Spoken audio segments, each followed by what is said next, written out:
Love is a beautiful thing.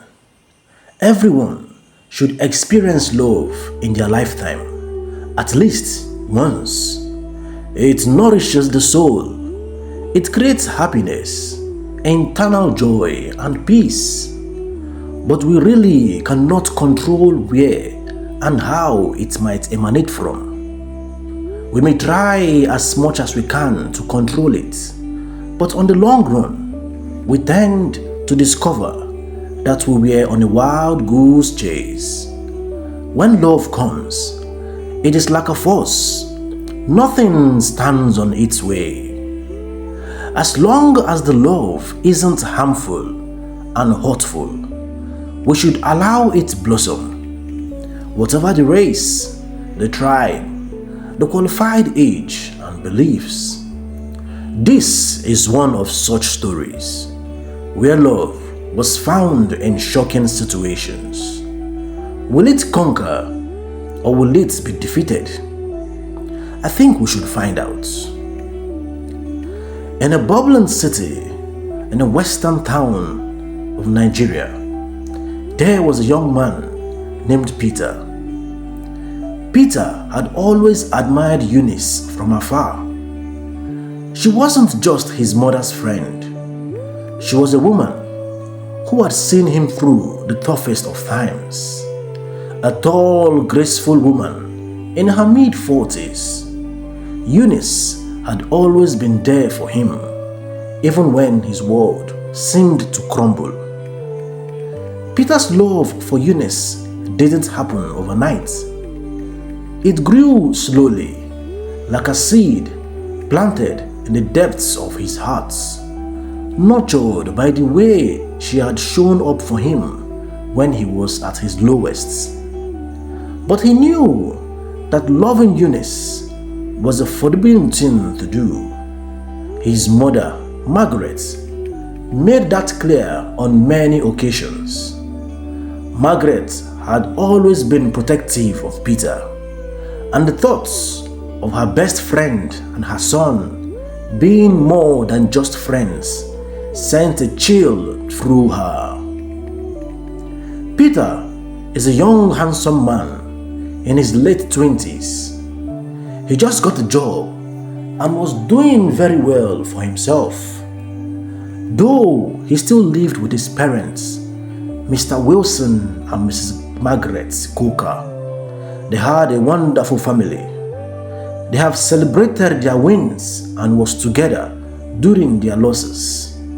His parents works for different multinationals, so they travel outside the country often, especially his mother, Mrs. Margaret Coker. She has a best friend, Eunice. They have been best of friends right from their secondary school days. They lived their lives like sisters, and as fate would have it, they went to the same university. So they have known each other for decades. Eunice got married as well, but her husband died in one of the plane crashes that happened in the country some time ago. So she has been a widow for a while now. Margaret has tried to convince her to get married again, but she would say she wasn't ready yet. At some point even, Margaret would want to matchmake her with one of her husband's friends. But after such encounters, Eunice would end it before it even starts. Now, when the Cokers go for their work travels as usual, Eunice sometimes will be on keeping Peter company, so he was very fond of her. He tells her most things about his life, and he enjoys her company because she listens to him and doesn't judge him like his parents.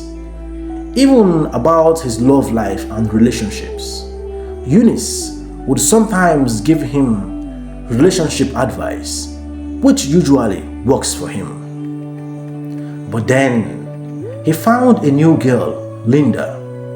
At first, Eunice wasn't sure about the girl, and warned him to be careful.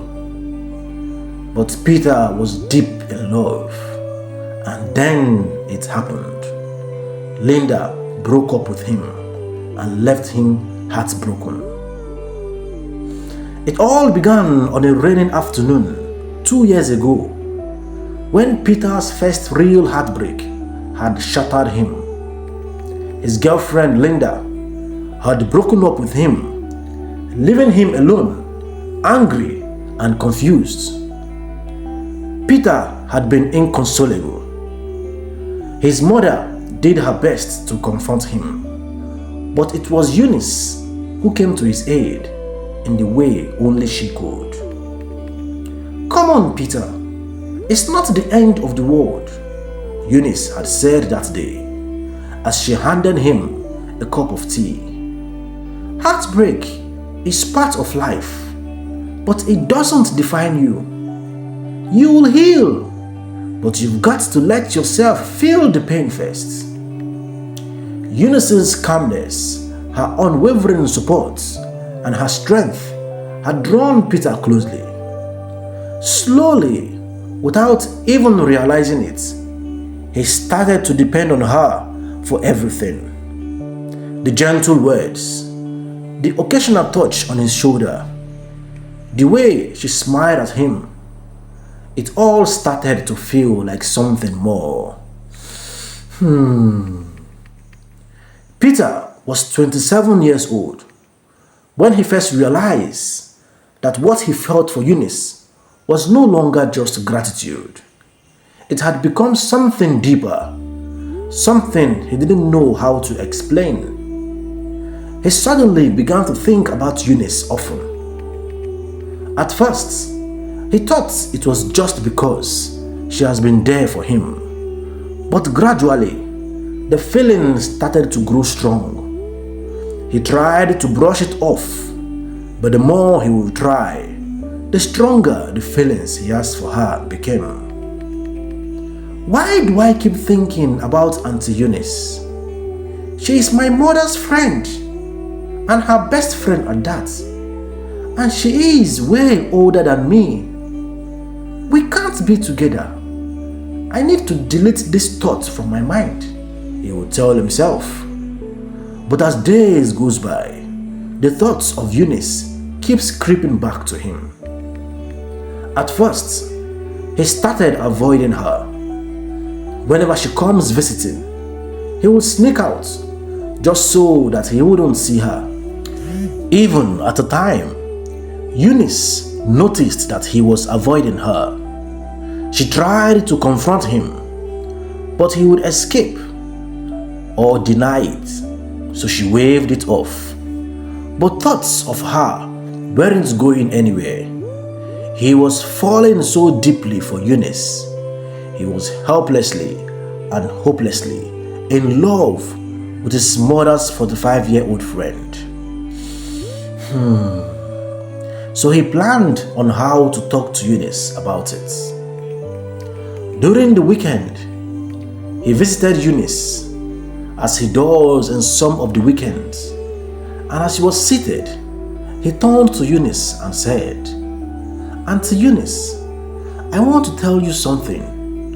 I've thought about it.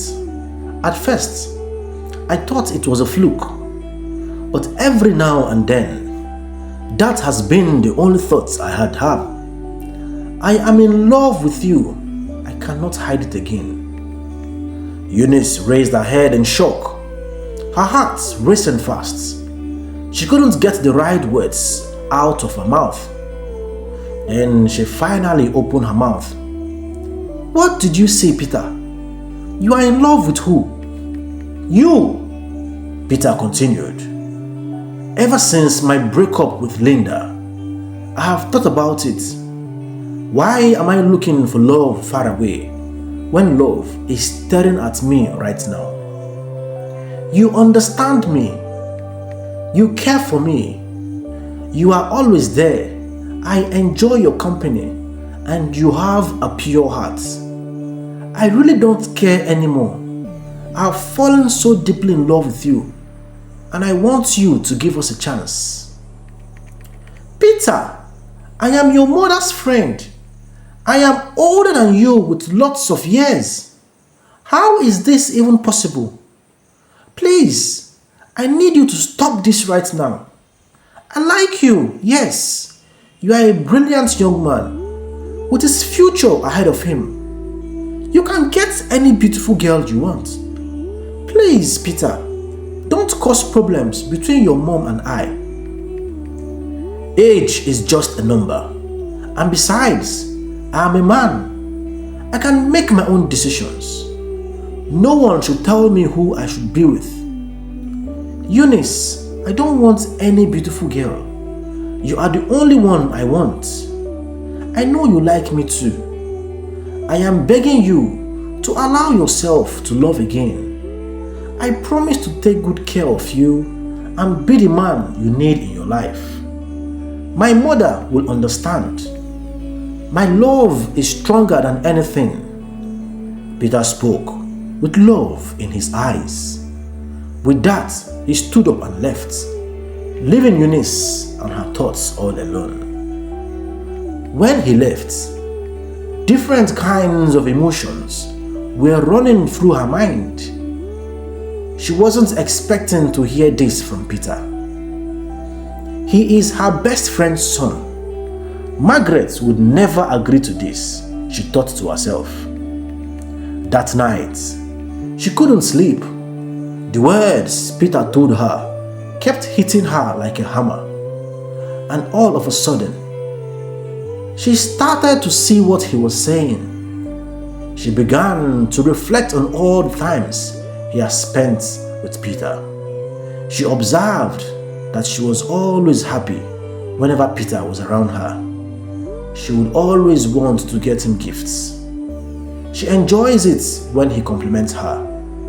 And then it dawned on her that she too had unconsciously fallen for this young man. What will she do now? How will she face Margaret? No, she brushed it off. Not every love story is meant to be told, she said to herself. And with that, she discarded the thoughts, or she thought she did. In the coming days, Peter would keep sending her love messages and calling her to consider their love. And every time, she would tell him to dead the thoughts. But Peter, who doesn't want this love to slip away from him, continued wooing her. One evening, as Eunice sat with Peter's mother in the living room, Peter couldn't shake the feeling that his heart was beating louder every time he saw Eunice. He had spent the entire day thinking about her, trying to understand why he couldn't get her out of his mind. "Mom, I need to talk to you," Peter said, his voice heavy with emotion. Margaret, who was sitting on the couch with Eunice, looked at him quizzically. "Is everything all right?" Margaret asked, noticing the serious tone in Peter's voice. I need to tell you something about Eunice," Peter said, taking a deep breath. "I think I'm in love with her." There was a long pause. Margaret's face stiffened, and Eunice quickly lowered her gaze, clearly uncomfortable. "Peter, don't be ridiculous," Margaret snapped, her voice hardening. "You are in love with my best friend? She's older than you. That's absurd." "But Mom," Peter protested, his voice cracking, "it's not absurd. I love her, and I know she cares about me." Eunice finally looked up, her expression conflicted. "Peter," she said softly, "I think you are confused. You've been through a lot recently, and sometimes, in moments like this, People will mistake admiration for love. You need to let this go. But Peter wasn't listening. He had made up his mind, and nothing, not even his mother's disapproval, would change his feelings for Eunice. Then weeks turned into months, and the tension between mother and son grew. Margaret's warnings became more frequent, and Eunice's attempts to distance herself from Peter only seemed to drive him closer to her. "Peter, you need to get over this," Margaret would say angrily after dinner, while Peter sat silently at the table, staring at his food. "You can't be serious about a woman who is almost 20 years older than you. Think about it. This is madness." But Peter would just look at her, his eyes filled with quiet defiance. "I know what I feel, Mom, and no one, not even you, can make me stop loving her." Margaret was angry and confused. She couldn't understand what her son was saying. How can he love her friend, who is old enough to be his own mother? No, she cannot take it. If Eunice would think that she can bewitch my son, she has another thing coming to her. Then she decided to visit Eunice and warn her to leave her son alone. "Eunice, what is it? What have I done to you?" Margaret started berating Eunice the minute she stepped into Eunice's house. "We have been friends for 30 years now. What wrong have I done to you? Why would you bewitch my son into falling in love with you? He's just a child, for heaven's sake. Leave my son, Eunice. I won't say this again. Leave my son alone." Eunice was shocked and felt a pain in her heart. "Why would you say such a thing, Margaret? How can I bewitch your son? We've known each other for about 3 decades now. I will not want to do anything to damage our friendship." "That is your business. I am done talking. Leave my son alone. Go and look for your mates." And with that, she left with rage in her eyes. Eunice sank into her chair. She was hot. Tears slowly rolled down her cheeks. She was confused. She was on the verge of losing her best friend, and also losing the chance of ever feeling loved again. She was indeed torn between two hard choices. It wasn't just Margaret who was concerned. His father, Mr. Wilson Coker, a tall, stern man with a deep voice, also noticed the growing tension in their home. One evening, he pulled Peter aside after dinner. "Son, I have been hearing things from your mother," Mr. Wilson said, his voice firm but kind. "I think you need to listen to your mother on this one. Eunice is too old for you. You should be looking for someone your own age." Peter shook his head. "Dad, I love her. She's the one who's been there for me when no one else was. She's the only one who truly understands me." "Peter," Mr. Wilson sighed, "sometimes you need to put your emotions aside and think logically. Eunice, she's been around for a long time. She's seen life in ways you haven't yet. It won't work, son. It just won't." But Peter was resolute. "I don't care. I don't want anyone else. It's Eunice or no one." Then he lowered his voice and drew near to his father. "Dad, you know me. I don't fool around. You have to believe me on this one. She is the only person that makes me happy. Age is just a number. I totally understand your concern, but it's my choice. You were the one that taught me to go after what I want. Please allow me this time. She gives me joy. I want to build a family with her. Please, Dad, I need your blessing. And after a long pause, Mr. Wilson exhaled sharply, then placed a hand on his son's shoulder. All right, son. If that's what you want, I will support you. But you need to be sure about it, Peter. This isn't a game. During their bedtime, Margaret would tell her husband, Mr. Wilson, about her discomfort about Peter and her friend Eunice. I don't understand this our son one bit. His mates are with girls their age, but not Peter Coker. He prefers to be with a woman old enough to be his mother. You have to talk to him, because I have said everything and tried everything, but yet he wouldn't listen to me. Maybe he will hear your word, she told her husband, waiting for a reply. Mr. Wilson responded after a sigh. We have spoken. He explained to me why he likes her and why he doesn't want any other lady. Look, I think we should let them be.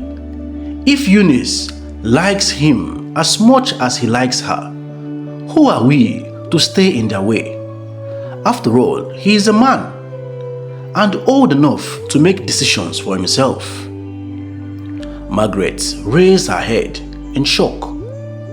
Why are you always supporting this boy? How can you even say that if Eunice likes him as much, then they should be together? What useless likeness is that? You see someone who isn't in his right senses. You are saying we should leave them alone. No, I refuse it.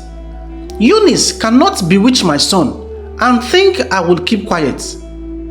How can my son be with an old woman? I will not accept it. You are too soft with this boy. That is my problem with you.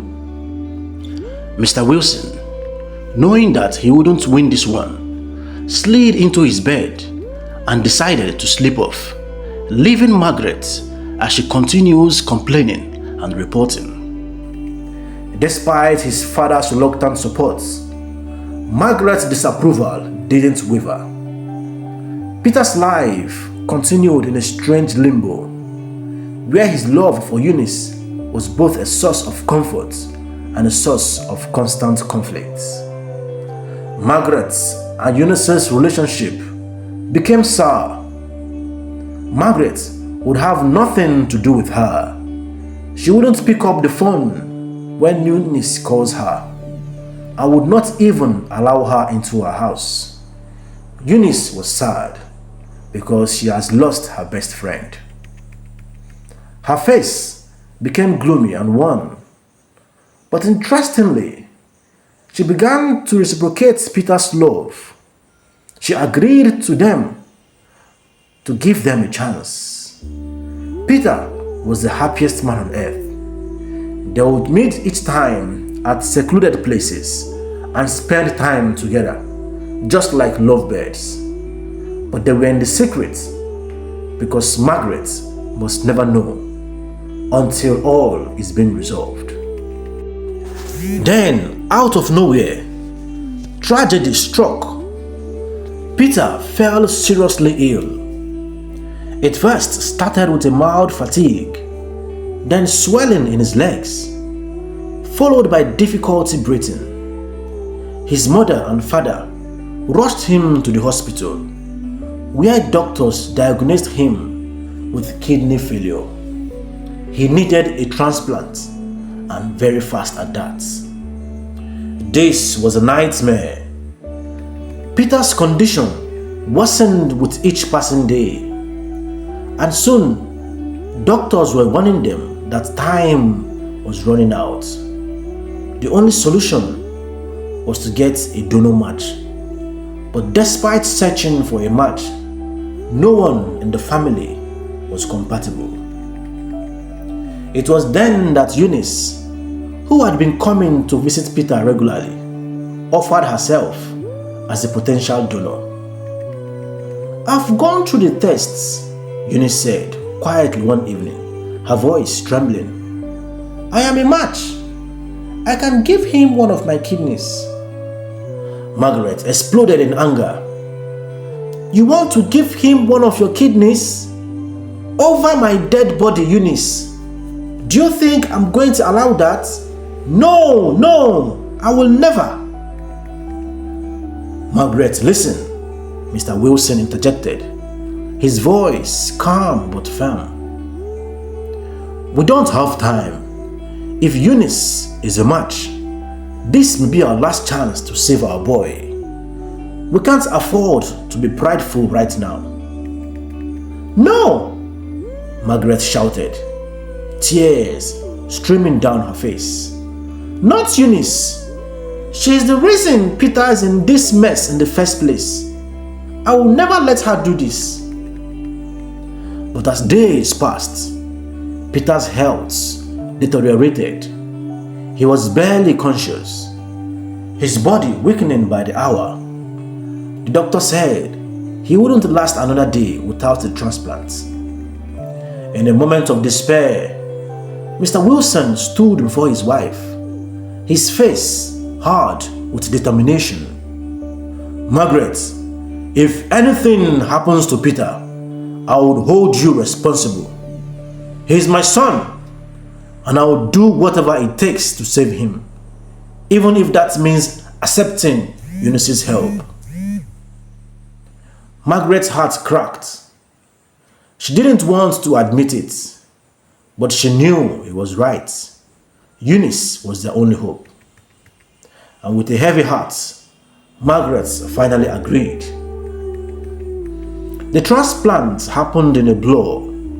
The surgery was long, but Eunice's kidney was a perfect match. For a time, there was hope. But just when they thought Peter was going to make it, something went wrong. His body was rejecting the new kidney, and he went into a cardiac arrest. Margaret suddenly fell to her knees, praying, begging God to save her son. And in her prayers, she even promised to allow her son be with Eunice, if only he could wake up. It was a desperate moment, and for what felt like an eternity, there was silence. Then, miraculously, Peter's heart began to beat again. He was alive. Against all odds, he came back. Everyone was happy.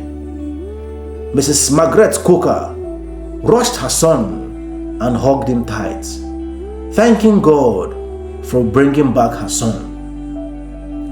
She then turned to her friend Eunice. "I am really sorry. I disrespected you and our long-time friendship.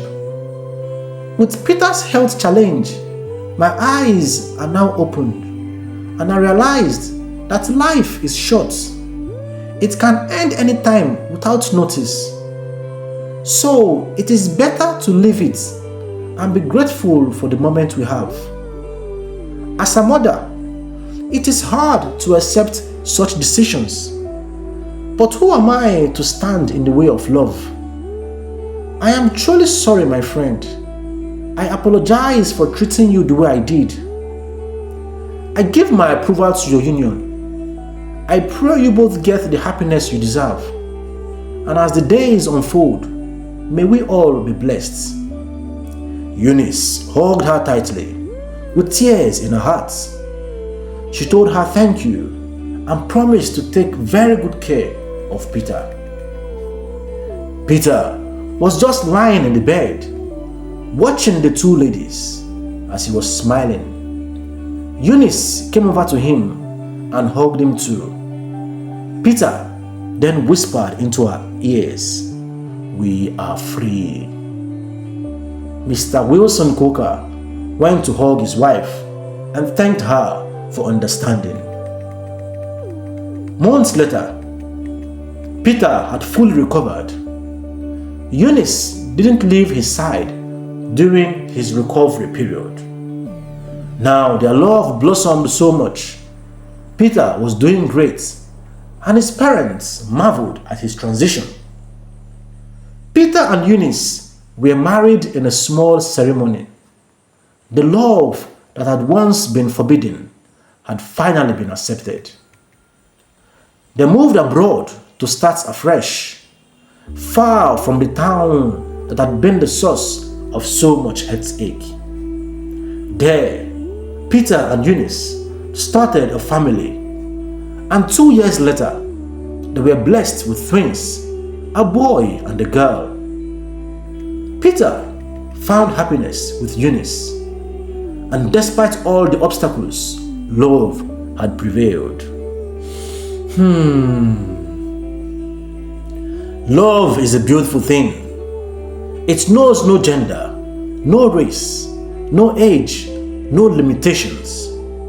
It can be found in the least of places. But wherever it is genuinely found, it blossoms. Do not be an asunder to any love story. Life is filled with miseries. Share the love you can. Love and let others live.